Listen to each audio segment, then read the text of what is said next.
Mathangi sinda aikhoida uhaliba asina Baladeva Pratap Singhna police nupi sing adubu puduna police station tamna laki.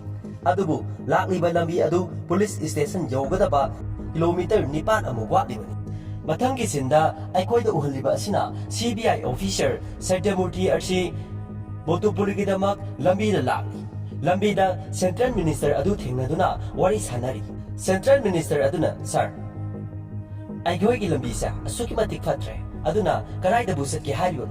Mamangda aigi guest house leire aduga car manungsidasu paisa thanna yauribani aduna 2 days asya mafam asida yamna nungaina leithokro aduga Delhi da yauraga mafam asida gari mata thoogre haina pau oina tamluro aduga nangna retire tawgadabasa sahi ani khata ngairedana retire tawraba matungda yamna inakunba state amada nang governor oina ohelage Satyamurthy na amuk makhatari aina thabak tawruba state Assam, Kerala state kyamarumda thabak tawruba mafam khudimakta nangumba politician minister kyamarum amana nangna aingonda offer tawriba adumak chamanaba offer aingonda tawri ado punamak huranba ngatani aduga amuksu makhatari ai motu police atkani aduga inquiry chathagani karigumba wari achida nangi naming palak agadi Delhi da nangbu lambi sorokta koising singani Minister adu sawalaktuna phuk hawatuna aisa local minister ni aisa sakti yamna leibanu pani CBI officer adu su sawgalaktuna aisa CBI gi specialist ni aigi khutta encounter dami yakhai manga hat khabani hairaga mahaki revolver adu satoktuna mathata numai maru amar kapkhati mathangi sinda ulagliba asina Ranatunga gi yumdani Ranatunga gi mamana Baladeva Pratap Singh bu hingna thadokhigidamak machanupa da sawrami aduga Ranatungan hairi mahangna aigi inaw nupabu purambani aduga aigi sagaibu mahangna singnaramani aduna phaklang marina question ba jaga asida mahak pa hatoklamlabadi mayamna aibu Salman tawraroi aduna mahak bu aina miyama mangda kaina jabaduna machet setuna hakkadoribani masya aigi wasakni tanja aduda Central Minister aduna Ranatunga da call tawraktuna CBI officer adubu thingba ngamdre haiduna call tawroklami Ranatunga na machinda choli mafam asida sangchu sangaloi aduga mafam asidagi hanchu halalo haina machinda choli machina takbadi CBI officer du pau mahana hatkani haibasini mathangi sinda aikoida uhliba asina CBI gi officer aduna mahaki thangnariba officer aduda hangli karisuna taba gunda amagi case asida Central Minister ama yauramba haibasya masigi marungda lairiba drisa ase karino masigi matangda aingonda apekpa langlalangjin amatang dipiro aduna officer aduna ahanbada Ranatunga phakibagi mahagi FIR gi copy adu puthokuna ulingai gi tanja aduda mahangna tonglakliba gari adu chauraba tata amana thaujilaktuna haijindana thamjilaklami Somdana Baladeva Pratap Singhna police nupi sing adubu puduna laklibagi lambi aduda Ranatunga gi miyoi singna gunda mayam amana motorbike amadi tractor gari sinaduna makoigi gari adubu tanaraktuna makoibu hatnaba bom kaya lang silaklami aduga gari aduda chongchilakpa mayam adu police nupi sing aduga fight tawnarami asumna fight tawnaringagi tanja aduda khanghaudana makoigi gari aduda gari amana thongjilaklami aduna Baladeva Pratap Singh adu makhada takre aduga police nupi amasu makhada takriba police nupi adudi gunda amana thangna thilaklami asumna gari aduda thangna thilaba police nupi adubu singkatuna amuksu gari thauduna satkre somdana CBI officer adu car manungda karisu tawduna leiri Masina takpadi mahangna hana mangjaunana gyan yamna taba officer ama oibana mahangna gari asi change tawkhrabani mangonda attack tawrolani khanbadagi aduga mahangna hana tongba gari aduda oina attack tawkhibana mahak asok apan amada yahodabani asumna police nupi sing amasung Baladeva Pratap Singh adu khungang amada yaurakni aduga soglaba nupi adubu mahangna pangkhatuna mahaki mateng pangnagidamakta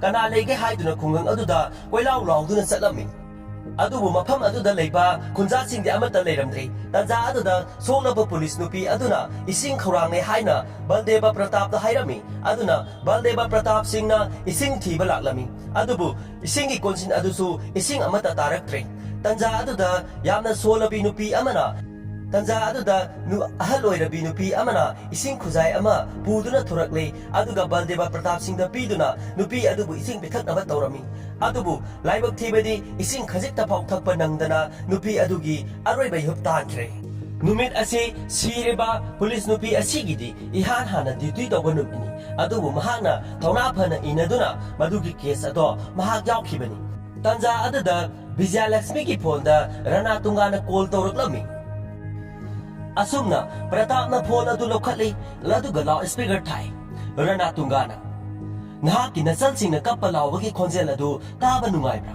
aduga ingchipnaba lamdam aduda leiriba adugi drisa adu yengba kamdawi aina haikidai lam asigi asangbadi asibatan oli haiduna aduna nahaki nasalsing adusu amamamta oina nangi nasalsingsu adumaina sihengani aduga nahangna sidrikanda aigi mangda kurumbagi drisa ado aina yengani aduna nahaki sijanabagi matam thiba horo aduna lagno ai ngaire haiduna yamna usitana Rana Tungana phone aduda haireklami phone thamkhraba matungda Baldevana hairei mafam asida kari thoi kari tawi haibasa mahangna matau karamna khanglibano aduga khungang asida kari thokhrabage haiduna hanglaklami aduga nakhoina kamdongna Rana Tungana phaduna makhoigi sareng manung aduda kamdongna thamlamlibano haina hanglaklami SI Vijay Lakshmi na asiba mi tara phangbadagi madugi inquiry chathanabagidamakta aikoina kanna honaduna kanana kari tawbano haibado khangba ngambadagi aikoina Rana Tunga phaba chatpani aduga Rana Tunga gi mayumda yowba matamdadi aikoina asumba asa karinu haiba khanglakle aduga Rana Tunga gi nupina Vijay Lakshmi da lirakhiba wari mathek ama liraklami Switzerland gi Davos kawba mafam amada Central Minister aduna business amagi matangda wari sanabagi sin ama aikoida ulakli 1945 ki August ki tang tarukta khadakhiba Hiroshima Nagasaki gi atom bomb aduga Second World War sahi taruk chatharakhiba asibu numit taruk nida loisinba ngamkhiba adugunuba sakti leiriba uranium gi maramda wari tawraklami adugi maramda scientist singna thijanba matamdadi uranium dagi hena sathibasi thorium oiramle aduna scientist singna satellite ki matengna thorium gi maramda thijanba matamda Australia gi nongchup thangba saruk aduga India gi Andhra Pradesh gi 600 mile sangpa samudra torban asida thorium asi marang gaina phangi aduga 100 mile sangba jaga amadi thorium asi asuki mati yamna lei aduna hairiba jaga ase makhoina pami pham adugi thorium adu lokthokpa pambagidamakta jaga adubu makhoina lownabagidamakta sen phawbo pilake haiduna Central Minister aduda hairakibani aduna businessman aduna hairakliba wahai adu Central Minister aduna su yaningduna aikoina mafam ado nga phafam amadi hithangphamgi mingda aikoina mafam ado loksingadabani aduda mamang thakta try tawkhraba korna yaraktabagi wari ama thangnaba nupa aduna lirakpadagi Central Minister aduna kamdongna jaga ase lawgadage haina thirakpa matamda mafam aduda criminal gi thakta empire sound linkhatana lairiba yamna sathiraba miyoi Rana Tungaga businessman nupa aduga unhankhibani aduna businessman asina Rana Tungada hairiba ase mafam asida lairiba khungang kunthra ase sangdoktuna makhoigi khuta sinarabadi makhoida crore lising kunmanga pirake haiba asini madugi tungda Rana Tunga amadi mahaki team adu search manungda laktuna praja sing aduda makhoigi lamsing amadi khungang sing ado thadoknaba order tawrami asumna makhoi khungang sing pata sing adu thadu yadaba miyoi sing adu makhoina hatpa phuba chaiba yamna kana chatharakpa horaklami asumana torakpadagi praja sing adu khanga pangamdaduna mayung sing thadokpa yare haibagi sign tawduna atopa mafam singda satpa phawba yaurakle tawriba thorang sing ado yaningdaduna nupi macha amana video namduna social media da thagalaki adugunaba nupi adu mamang thakta ising puthorokhiba nupi adugi macha nupi aduna hairiba nupi asi Rana Tunga amadi Central Minister na loktuna duna police netuna mayam mamangda mapi phawba segai biduna laikibani aduna housing nupi ase ngauchan aduna leiribani asumna Vijay Lakshmi na wari liraklaba tungda nakanda phamduna leiriba nupi adu leibak tu asaput kumna hauna sari masigi nupi asini police officer aduna miyam mamangda mafi munkiba nupi adu mahak asi ngauduna leibakbu asapot kumna saribani asumna makhoina sikraba police nupi adubu jaga aduda phumjillami nupi aduna tawriba drisa adu ubada baladevana yamna nungaitana asuk yamna tamthiba aranba thabak tawraba sibawbada kana amatana nakhoigidamakta kari amata tawbidabara haina hanglaklami madudagi hanubi nupi aduna wari amaga amuk lirakle kungi kunja khara collector office ta makhoigi kun ase amuk hana hanjinba pami hairakpadagi collector office ta thomjilaklami collector aduna nakhoina hanana lam ase pithokpa yari haiduna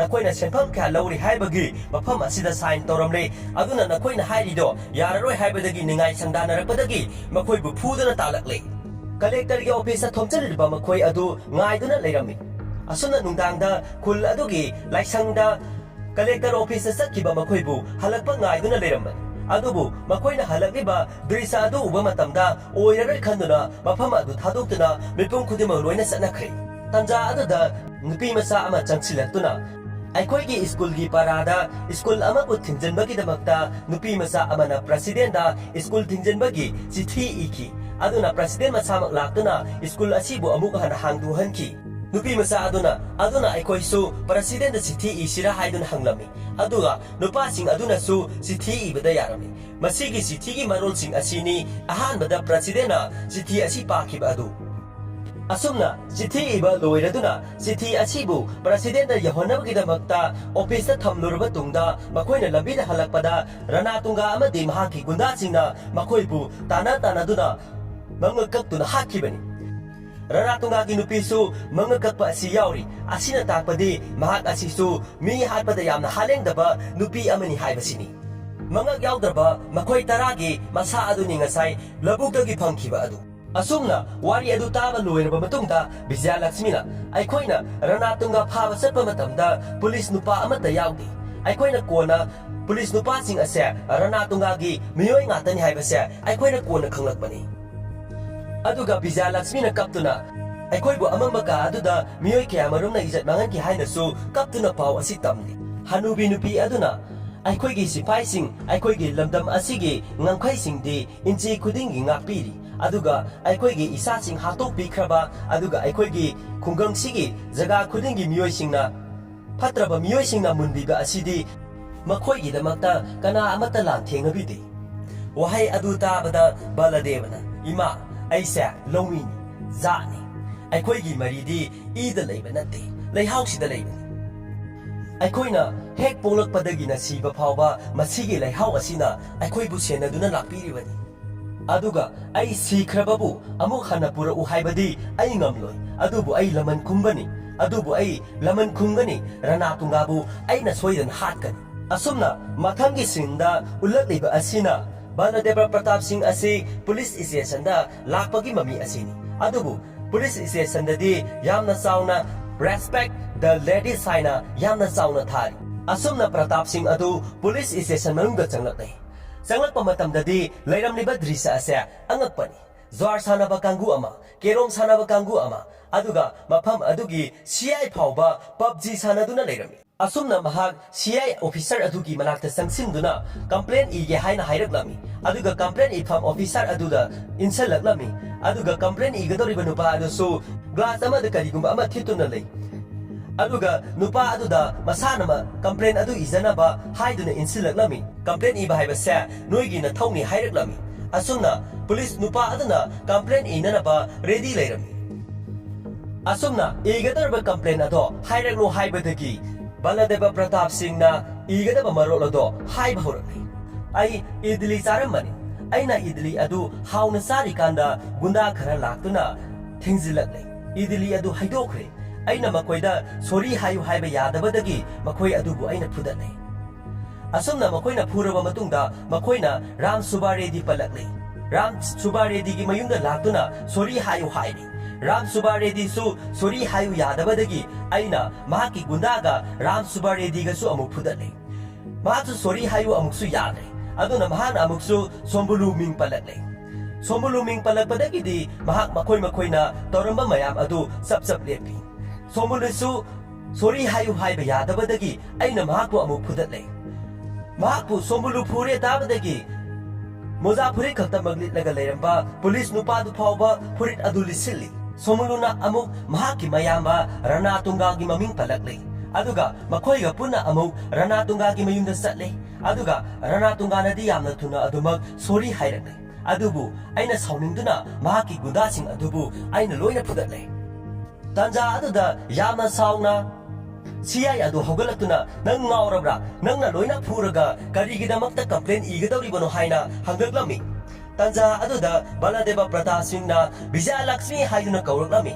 Asuna police nupi sing adu station manungda sanglakli.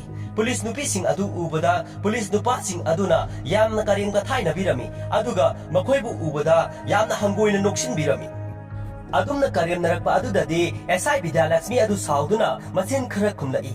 Aduda CI officer aduna sauduna makut thage tawri.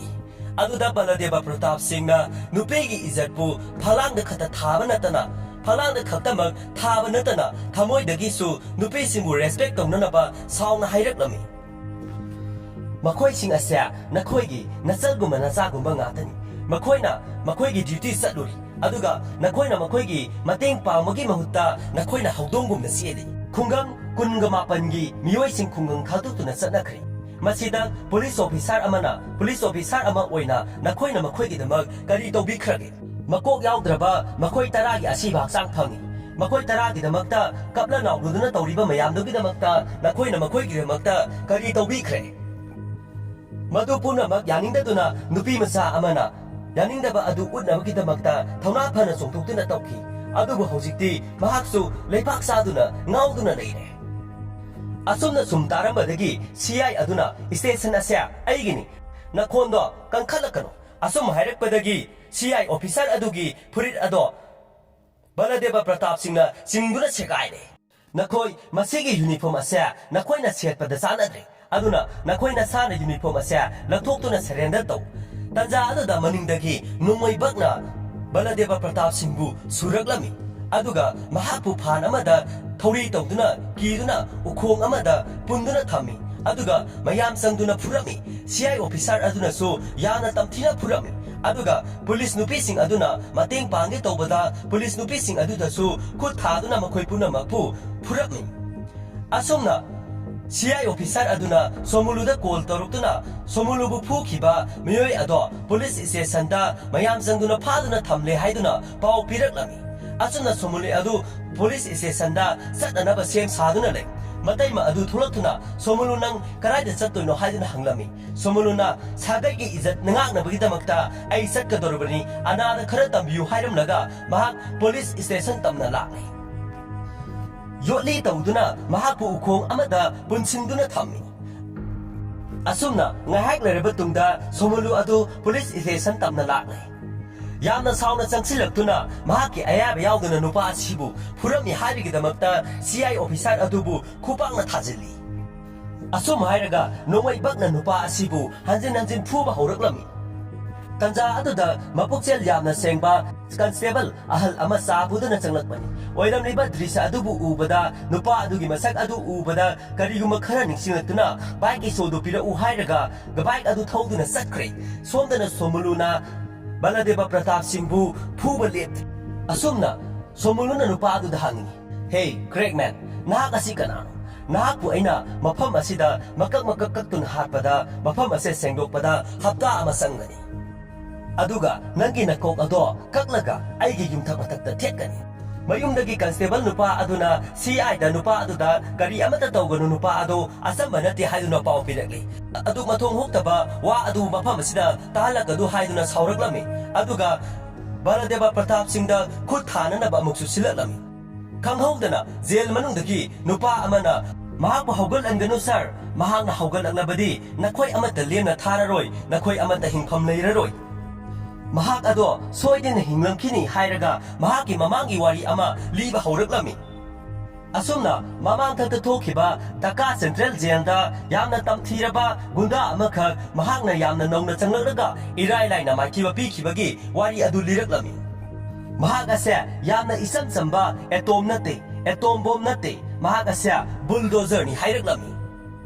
Somuluna usitana mahakasya bulldozer oirabadi ayakna battle tengni haina hairaklam asum hairaga mahaki miyoi amada nupa asibu siribra sanglibra haina yengnanaba odol toromi asumna nupa aduna makuta koken kara haiduna Pratap Singhi manaton mayada thami sor sana honduna lerami khamawdana nupa asibu makhongpangna netuna thami asumna machinda mi loina yoksilak Rana tunga masasu laklabra hain hangami. Asumna mahakku pulliba yumbi adubu thudekduna langthorai. Mahakku phaduna leiramba pulising adu loina paithokduna tai. Asumna pulis nupising aduga manaraga Baladeva Pratap Singhna mafam aduda leiramba somulu yauraga loina putharalami aduga yamna corrupted oiraba police station aduda leiramba officer yauna pulising adu loina hatokduna thauri yaduna station aduda thamlamle.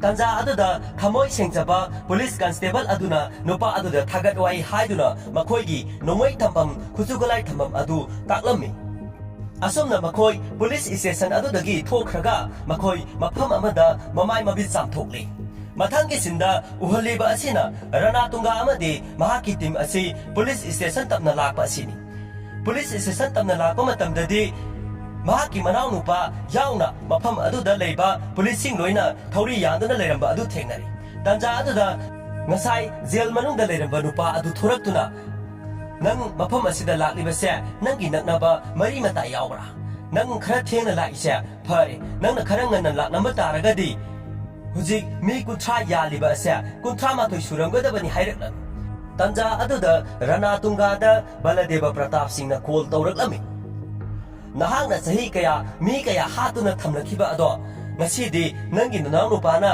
yanduna leibadu ubada nungaitaba khara makhaidi phawra aduga aibu thirakano ai isabangna nangbu thiduna nangbu loisinba lakani hairaknami asum hairaga phone adu thamkhai nakanda leidiba nupa aduna yamna usitana kanano bulldozer mahaki manakta sasal lakserusanu kariguma mahaki manakta satlabadi Yaliba sumaina nahak suyanjasani haina yamna karyamnarami Rana tunga yamna sauna nupa adubu oina thauriya sinduna thamlamlaga mahak adu thokre Somdana CBI officer Sertamurthi gi sil ulakle tanja aduda CBI headquarter dagi Sertamurthi da Rana tunga gi information asi pirakle nupi aduna sir Rana tunga asya India gi court amatada case amata lekte adubu international criminal amaga masak samanai Miyoi asya mutubel kari kalar ni hairak padagi minga setabada thauram kari adu sabrauna lepri mutubel kari kalar haibasya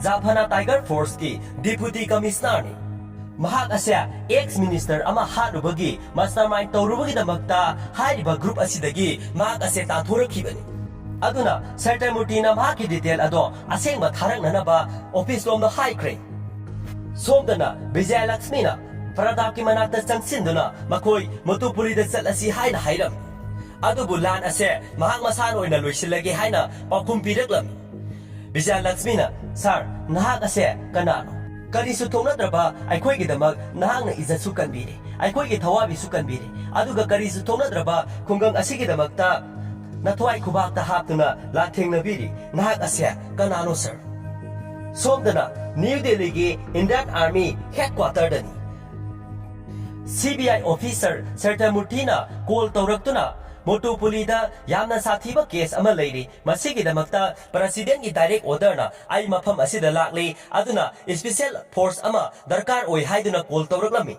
army gi officer aduna mafam aduda yorakpada pung amadi sangani haina hairaklami aduda Sertamurthi na khudakta pami haina hairaklami upai laitraduna Indian army aduna mafam aduda aikhoi gi Indian army officer ama mafam aduda active oiduna leibani haina hairaklami Sertamurthi na phagdoriba miyoi ase achamba misak nate aduna ai miyoi ama khaktamak nate pamni base battalion ama pami haina hairaklami army officer aduna lan hawbagi damaktadi army mayam ama darkar oibani aduga lan loisanabagi damaktadi army ama khaktamak darkar oibani asumna motupulida leiriba army officer adugi details Sertamurthi da khangalaknami 1999 की कारगिल वार अमदी 2016 की surgical strike ता बालाकोट की लानफम दा येगनबसिंग की यांगलेन सरू थुदेख्रबा अदुगुलबा officer ni. Pakistan ki oinadi mahak asya manglak labini. Bangladesh ki Dhaka jail undercover operation chathaki. Sahi kaya asida leibak asida ahongba kaya amadi leini. Adubu mahak ki landi hongba leite. Masagi yeknabadi mahak ngakpiba ngami. Aduga leibak ki yeknabadi mahak ngakpiba ngamdi. Mahak asya yamna tamthiba army officer amani. Mahak asya landa khulai sizinaraga mai pakpa nupa nati. Mahak masamagna khulai oiraga mai pakpa nupa ni. Mahak Jat regiment gi nongsani. Indian army gi sakthok janingai oiraba brigadier Baladeva Pratap Singh ni hairaklami. Liri bawari adu Vijay Lakshmi amadi police nupi sing adu dasu tahan bagi mong adu utli. Somdana hitangpam amada local minister amadi businessman aduga ngasi lamgi paisa thina ba numit oirami. Asumna sel mayam ama paiduna thami aduga nakanda se mayam ama su paiduna thami. Adubu pairiba se aduda Motupuli village ki di se adu yauramde. Tanja aduda Ranatunga adu makoi gi full uniform da khulai matik chana paiduna maningda gari mayam ama puduna lakli. Aduga Motupuli village ki miyoi mayam ama su gari manung aduda haptuna purakli. Asumna ngasai ahanbada president da sithi ki banupi masa adu Ranatunga na phaduna atopa sithi amamuk president da inana ba hairami. Mahangna igadaba marol adu haib hauраklami. Ikai khunazaraba president sithi ase Motupuli khundagi irakpani. Sithi ase Siri Ranatungana matau karamna praja sing ase mathoi manghanbagi haibagi maramda khanganabagi damakta irakpa sithi ni. Numai maru ama phatlawna kapi. Aduga nupi aduda inaba hai. Ahanba numai maru thabakta pali. Aduga abukso numai kapi. Ani suba maru khanauda pali. Maru khara abuk kapi. Ahum lak subadadi miyoi ahum nomaina panduna sire. Asumna yamna tamthina khuladu gimising adu nomaina kaptuna irai ba maongda yamna karisa leitana miyoi sing adu bu hatlami. Tanja aduda khuladu gi yunga unupa adu hogalagne.